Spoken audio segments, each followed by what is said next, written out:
आइए सीधे मुद्दे पर आते हैं। इंसान हमेशा से सीमाओं को लांघता आया है।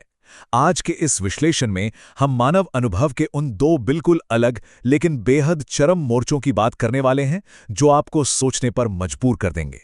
एक तरफ है हमारी पृथ्वी की भयानक और खतरनाक गहराइयां, जहां शरीर और दिमाग दोनों की अग्नि परीक्षा होती है, और दूसरी तरफ है मानव धारणा की वो जटिल वास्तुकला जिसे ध्वनि और दृश्य के जरिए बहुत ही बारीकी से बुना जाता है। मतलब एक तरफ कच्ची बेदर्द प्रकृति और दूसरी तरफ हमारा अपना बुना हुआ संवेदी जाल। चलिए देखते हैं कि हमारी असल क्षमता की सीमाएं आखिर हैं कहां। सबसे पहले जरा इस नंबर पे गौर कीजिए। 10 किलो ये महज एक आंकड़ा नहीं है, ये वो भारी कीमत है जो एक इंसान के शरीर ने प्रकृति की सबसे दुर्गम गहराई को नापने के लिए चुकाई। जब कोई इंसान पृथ्वी के इतने गहरे हिस्से में उतरता है तो वहां का माहौल शरीर की ऊर्जा का एक एक कतरा निचोड़ लेता है। ये 10 किलो का वजन कम होना इस बात का जीता जागता सबूत है कि जब हम प्रकृति की चरम सीमाओं से टकराते हैं तो शरीर किस कदर टूटता है। और आप अंदाजा लगा सकते हैं कि ये सब कितने समय में हुआ? सिर्फ 8 दिन। जी हां, पूरे 8 दिन तक लगातार पृथ्वी के केंद्र की ओर एक खौफनाक अंधेरा सफर।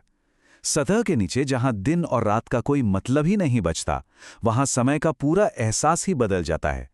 ये कोई आम छुट्टियों वाला हफ्ता नहीं था। वहां गुजरा हर एक घंटा, हर एक मिनट बस जिंदा बचने की एक कड़ी जंग था।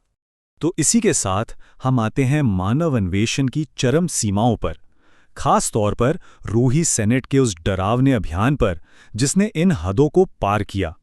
पृथ्वी के केंद्र की यात्रा, ये सुनने में शायद किसी साइंस फिक्शन फिल्म के टाइटल जैसा लगे, है ना? लेकिन वास्तव में ये शारीरिक सहन शक्ति की हर मुमकिन सीमा को पार करने का एक रियल लाइफ टेस्ट है। इतनी गहराई में ऑक्सीजन की भारी कमी और भयानक वायुमंडलीय दबाव शरीर के हर अंग को कुचलने की कोशिश करते हैं। वहां सिर्फ अपना अस्तित्व बनाए रखने के लिए जिस मानसिक और शारीरिक ताकत की जरूरत होती है, वो किसी भी सामान्य पैमाने से बहुत बहुत ऊपर है। चलिए अब करीब से देखते हैं कि ये 8 दिन जमीन के नीचे आखिर गुजरे कैसे। अगर हम इस सफर के टाइमलाइन को देखें तो पहले दिन जब उतार शुरू होता है तब जोश और ऊर्जा एकदम चरम पर होती है, लेकिन चौथे दिन तक आते आते, यानी जब वो सबसे गहरी गहराई तक पहुंचते हैं, तब तक थकान अपने चरम पर आ जाती है। शरीर पूरी तरह से जवाब दे चुका होता है और वहां से जो वापसी का सफर शुरू होता है वो सबसे ज्यादा जानलेवा लगता है।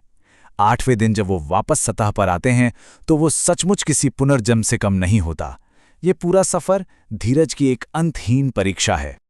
अब इस पूरी घटना के अस्तित्व के जो अभिलेखीय प्रमाण हैं, उन कच्चे दृश्य दस्तावेजों पर एक नजर डालते हैं। फुटेज में एक लाइन आती है, ये फुटेज गेनेडी के आर्काइव से हैं। अब ये कोई साधारण बात नहीं है, ये इस बात की मुहर है कि जो देखा जा रहा है वो 100% असली है, बिना किसी हॉलीवुड इफेक्ट या नाटकीयता के। ये फुटेज उस थका देने वाली खतरनाक सच्चाई को ठीक वैसा ही दिखाती है जैसी वो उस वक्त थी। गेनेडी का आर्काइव उस भयानक गहराई की असलियत का सीधा और पक्का गवाह है। तो असल में ये गेनेडी का आर्काइव है क्या? ये सिर्फ कुछ रैंडम वीडियो क्लिप्स का कलेक्शन नहीं है। ये वो सबसे अहम विजुअल रिकॉर्ड है जो उन 8 दिनों के अंडरग्राउंड सर्वाइवल की रोंगटे खड़े कर देने वाली कहानी बयां करता है। ये वो सबूत है जो दिखाता है कि 10 किलो वजन कम होने के पीछे का संघर्ष कितना खौफनाक था। जब आप इसे देखते हैं तो वो चरम थकान और अस्तित्व की लड़ाई आपकी आंखों के सामने बिल्कुल जीवंत हो उठती है। खैर, अब तक हमने पृथ्वी के नीचे मौजूद प्राकृतिक और कठोर दुनिया की बात की, लेकिन क्या मानव अन्वेषण सिर्फ यहीं खत्म हो जाता है? बिल्कुल नहीं। अब जरा अपना नजरिया बदलते हैं। एक तरफ है इन भौतिक स्थानों की प्राकृतिक कठोरता और दूसरी तरफ है मानव धारणा की बहुत ही सावधानी से डिजाइन की गई संवेदी वास्तुकला। ये एक बहुत ही दिलचस्प शिफ्ट है, एक शारीरिक चुनौती से निकलकर सीधे हमारे दिमाग और मनोवैज्ञानिक परिदृश्य की ओर। और यहीं से हमारा सामना होता है इंद्रियों की वास्तुकला से।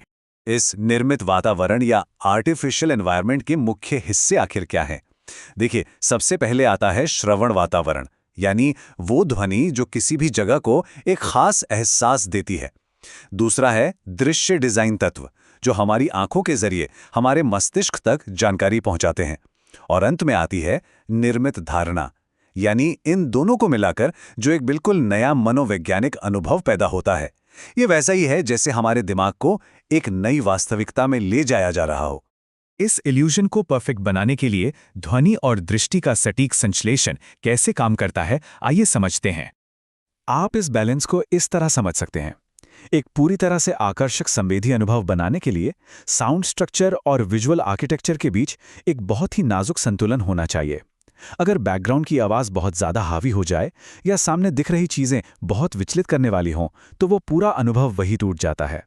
हमारी धारणा की वास्तुकला पूरी तरह से इन दोनों तत्वों के एकदम सटीक और समान मिश्रण पर टिकी होती है। मानव इंद्रियों की ये संरचनात्मक गहराइयां, सच कहूं तो किसी भौतिक गुफा से कम रहस्यमयी नहीं है। जिस तरह जमीन के केंद्र की ओर जाना हमारे शरीर की अग्नि परीक्षा लेता है, बिल्कुल उसी तरह इन जटिल डिजाइन किए गए संवेदी वातावरणों को नेविगेट करना मानव मस्तिष्क की सीमाओं को चुनौती देता है।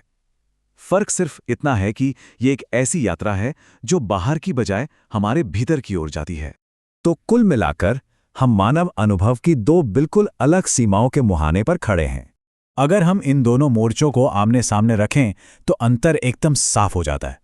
पहली सीमा, पृथ्वी की गहराइयां, हमें कठोर नंगी हकीकत दिखाती है।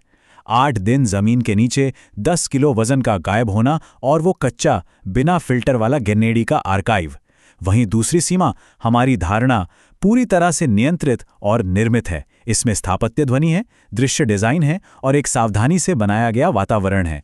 एक तरफ प्रकृति से जिंदा बचने की जंग है तो दूसरी तरफ इंसान द्वारा खुद बनाया गया एक चरम अनुभव। और इसी के साथ हम एक बहुत ही गहरे और विचारोत्तेजक सवाल पर आ खड़े होते हैं। क्या मानवता की सबसे महान खोजें इस भौतिक ग्रह के सबसे कठोर वातावरण में जीवित रहने में छिपी हैं, या फिर हमारी सबसे बड़ी उपलब्धियां उन मनोवैज्ञानिक धारणाओं के वास्तुकला में हैं जिन्हें हम खुद अपने दिमाग के लिए बनाते हैं? आप क्या सोचते हैं? भौतिक अस्तित्व और हमारे दिमाग की संवेदी सीमाओं के बीच का ये संबंध हमेशा से मानव अन्वेषण का सबसे बड़ा रोमांच रहा है। इन दोनों पहलुओं पर गहराई से विचार करना यकीनन हमें अपने ही अस्तित्व को एक बिल्कुल नई रोशनी में देखने का मौका देता है।